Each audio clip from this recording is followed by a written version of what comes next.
اب اگر وہ شخص 5,000 روپے اسے نہ دے تو ہم اور آپ کیا کریں گے؟ غصہ آئے گا کہ میں نے مال تمہیں دیا تھا اور یہ کہا تھا کہ 5,000 روپے فلاں کو دینا ہے، کیا تم نے ہمارے بات کا لحاظ نہیں کیا، پاس و لحاظ نہیں کیا؟ اسی طرح اللہ رب العزت ہمیں اور آپ کو مال دے رہے ہیں، لاکھ روپے دیے، 2 لاکھ روپے دیے، تو اس مال کے ہمیں 2.5% زکوٰۃ نکالنی ہے۔ اللہ کے رسول صلی اللہ علیہ وسلم نے ارشاد فرمایا کن لوگوں پر زکوٰۃ فرض ہے، اس کو اچھی طرح سمجھ لیا جائے۔ زکوٰۃ ان لوگوں پر فرض ہے جن کے پاس 52.5 تولہ چاندی ہو یا 7.5 تولہ سونا ہو یا اس کے برابر اس کے پاس بینک بیلنس ہو یا قیمت ہو اس کے پاس۔ 7.5 تولہ سونا، 52.5 تولہ چاندی یا اس کے برابر اس کے پاس قیمت ہو، بینک بیلنس ہو، پیسہ ہو، تو اب اس شخص پر زکوٰۃ فرض ہو گئی ہے۔ جتنا مال اس کے پاس ہے تمام مالوں کو اکٹھا کرے۔ مان لیجئے 7.5 تولہ سونا نہیں ہے، 1-2 تولہ سونا ہے بس، لیکن چاندی اس کے پاس زیادہ ہے، تو اب چاندی کی قیمت کا اندازہ لگایا جائے گا کہ 52.5 تولہ چاندی کی قیمت کتنی ہو رہی ہے، اتنی قیمت کے برابر اگر سونا ہو جا رہا ہے، یا سونا تو نہیں ہے لیکن کیش ہے ہمارے پاس، اگر اتنی 52.5 تولہ چاندی کے برابر ہمارے پاس کیش ہے تو ہم اپنے مال کا حساب لگائیں گے، جتنی قیمت بن جائے گی اس میں سے 2.5% ہمیں زکوٰۃ نکالنی ہے۔ تو میرے بھائیوں، زکوٰۃ یہ فرض ہے، جیسے نماز فرض، جیسے روزہ فرض، جیسے حج فرض، ایسے ہی زکوٰۃ فرض ہے۔ زکوٰۃ ہر ایمان والے کو چاہیے کہ اپنے مال کی ادا کرے۔ زکوٰۃ کے معنی کیا ہیں؟ زکوٰۃ یہ عربی لفظ ہے، اس کے 2 معنی علماء کرام نے بیان فرمائے۔ ایک معنی تو ہے زکوٰۃ کے طہارت کے، صفائی کے۔ ہمارے پاس جتنا مال ہے، جب ہم اپنے مال کی 2.5% زکوٰۃ نکال دیتے ہیں تو جتنا مال ہمارے پاس ہوتا ہے پورا کا پورا مال صاف ستھرا ہو جاتا ہے، وائٹ ہو جاتا ہے۔ اگر ہم اس 2.5% کو اپنے مال سے الگ نہیں کیے، غریبوں محتاجوں کو نکال کر کے تقسیم نہیں کیا، تو یاد رکھیں ہمارا پورا کا پورا مال جو ہمارے پاس ہے وہ سب کا سب گندا ہو گیا ہے۔ اس لیے کہ ہم نے اپنے مال کو جو ہمارے پاس اللہ نے بطور امانت رکھا تھا، بطور امانت دیا تھا، اس میں سے جو غریبوں کا حق اللہ تعالیٰ نے 2.5% متعین کیا ہے، جو مدارس کا حق اللہ تعالیٰ نے متعین کیا ہے، اگر ان حق کو ہم ادا نہیں کر رہے ہیں تو اپنے پورے مال کو طہارت کے بجائے گندا کر لے رہے ہیں۔ اس لیے میرے بھائیو بزرگوں، اپنے مال کو صاف ستھرا رکھنا چاہتے ہیں، اپنے مال کو گندگی سے بچانا چاہتے ہیں، تو اپنے مال کی ہمیں زکوٰۃ 2.5% نکالنی پڑے گی۔ ایک تو معنی زکوٰۃ کے یہ ہے طہارت کے اور صفائی کے، اور دوسرے معنی زکوٰۃ کے ہیں نمو کے، اضافہ کے، بڑھوتری کے۔ اللہ کا یہ قانون ہے، اللہ رب العزت کا یہ دستور ہے کہ ہمیں تو ایسا معلوم ہوتا ہے کہ 1 لاکھ روپے ہمارے پاس ہے، 2.500 ہم نے اس میں سے زکوٰۃ نکال دی، ہمارے مال کے اندر اب کمی ہو گئی، 1 لاکھ میں 2.500 کم ہو گیا۔ لیکن اللہ تعالیٰ فرما رہے ہیں نہیں، یہ مال جسے تمہیں نظر آ رہا ہے کہ 2.500 اس میں سے کم ہو گیا، کم نہیں ہوا، یہی زکوٰۃ تمہارا نکالنا تمہارے مال کے اندر بڑھوتری کا، اضافے کا ذریعہ بننے والا ہے۔ ظاہر سی بات ہے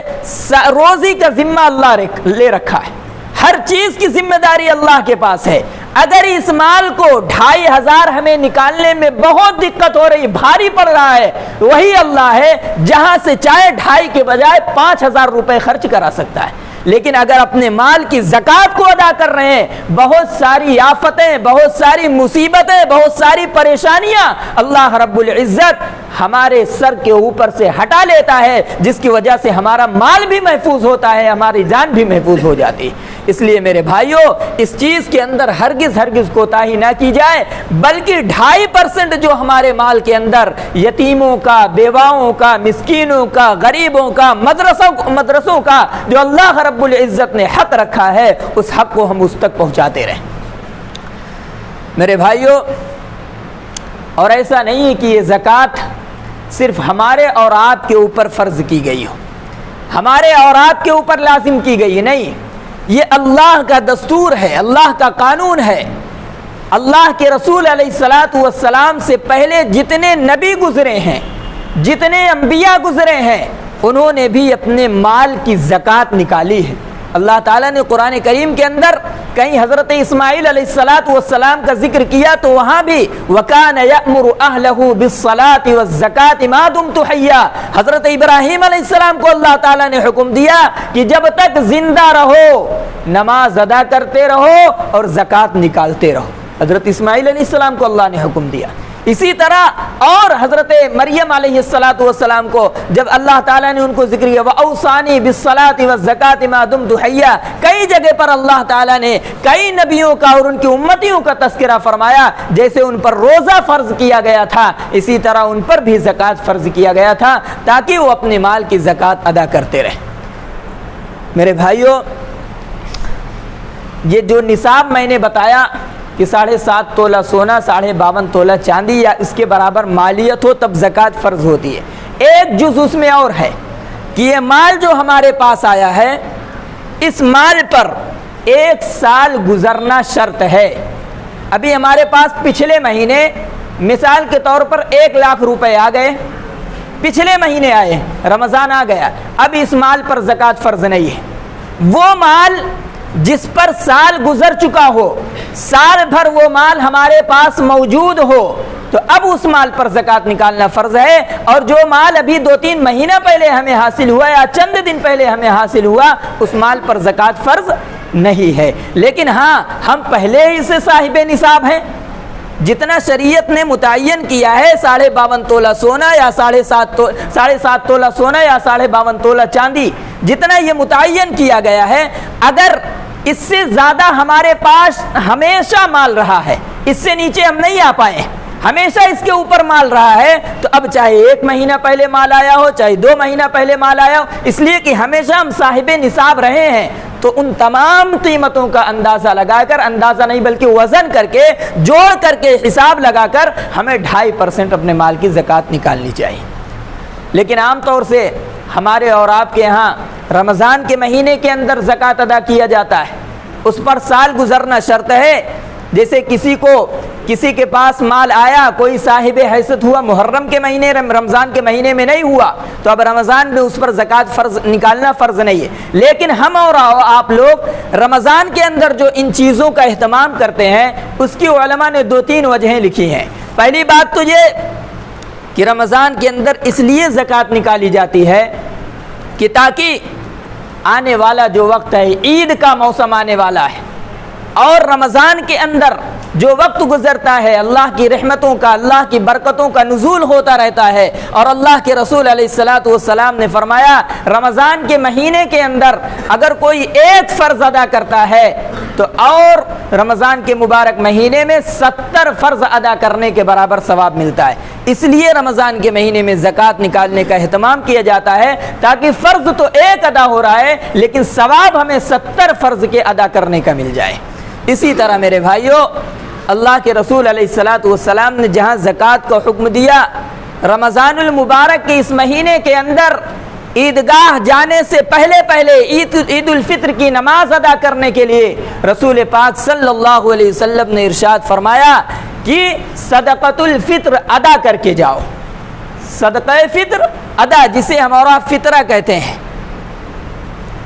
عیدگاہ جانے سے پہلے ہر شخص پر، ہر مسلمان پر واجب ہے کہ فطرہ ادا کرے۔ اور فطرہ کتنا ہے؟ 2 کلو 45 گرام، اس کی قیمت تقریباً 50 روپے بن رہی ہے، 2 کلو 45 گرام کا 23 روپے کے حساب سے۔ تو ہر آدمی کے پیچھے، چاہے گھر کے اندر چھوٹا بچہ ہو، چاہے 2 مہینے کا ہو، 2 دن کا بچہ ہو، لیکن عید سے پہلے اگر وہ پیدا ہوا ہے تو اس پر بھی صدقۃ الفطر کا نکالنا واجب ہے۔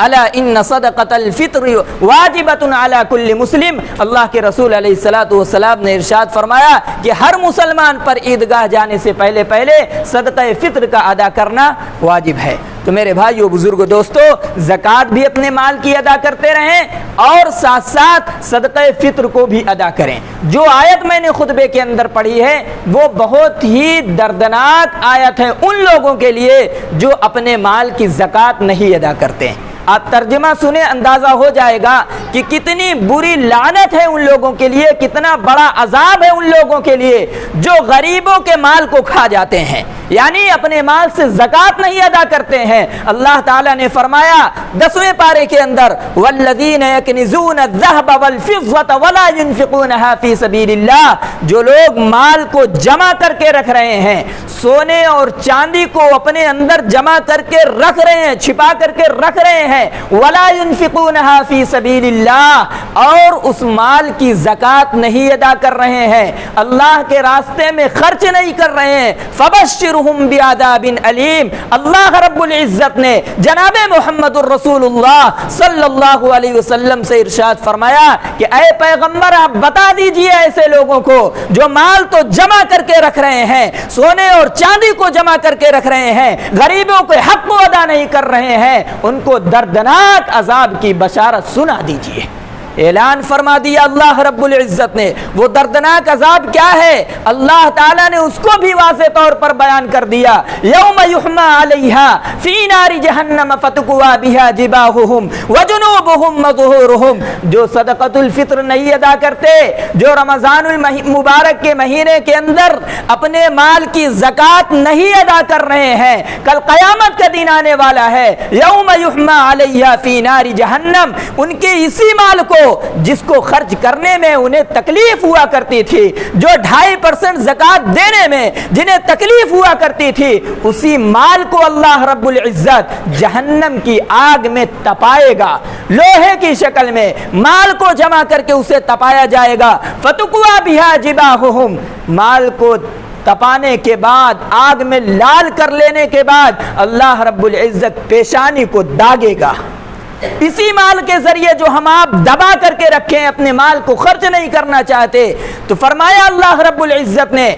فتقوا بہا جباہہم، کل قیامت کے دن جو زکوٰۃ نہیں ادا کرنے والے ہیں ان کی پیشانی کو داغا جائے گا، فتقوا بہا جباہہم وجنوبہم، دونوں بازوؤں کو داغا جائے گا، اسی مال کے ذریعے دونوں بازو کو اللہ رب العزت مال کو آگ میں تپا کر کے داغیں گے، وظہورہم، آگے فرمایا ظہور کے معنی پیٹھ کے آتے ہیں، اللہ رب العزت نے فرمایا جو اپنے مال کی زکوٰۃ نہیں ادا کر رہے ہیں، کل ان کی پیٹھ کو اسی مال کو گرم کر کے سرخ کر کے ان کی پیٹھ کو داغا جائے گا۔ ہذا ما کنزتم لانفسکم، صرف داغا نہیں جائے گا بلکہ اللہ رب العزت اس کے بعد کیا فرمائیں گے؟ اللہ تعالیٰ کہیں گے ہذا ما کنزتم، اب اپنے اس خزانے کا مزہ چکھو، ہذا ما کنزتم، یہی ہے تمہارا وہ خزانہ جسے تم چھپا کر کے رکھتے تھے، یہی ہے وہ تمہاری دولت جسے تم کو بہت محبت تھی، یہی ہے تمہارا وہ پیسہ جسے تم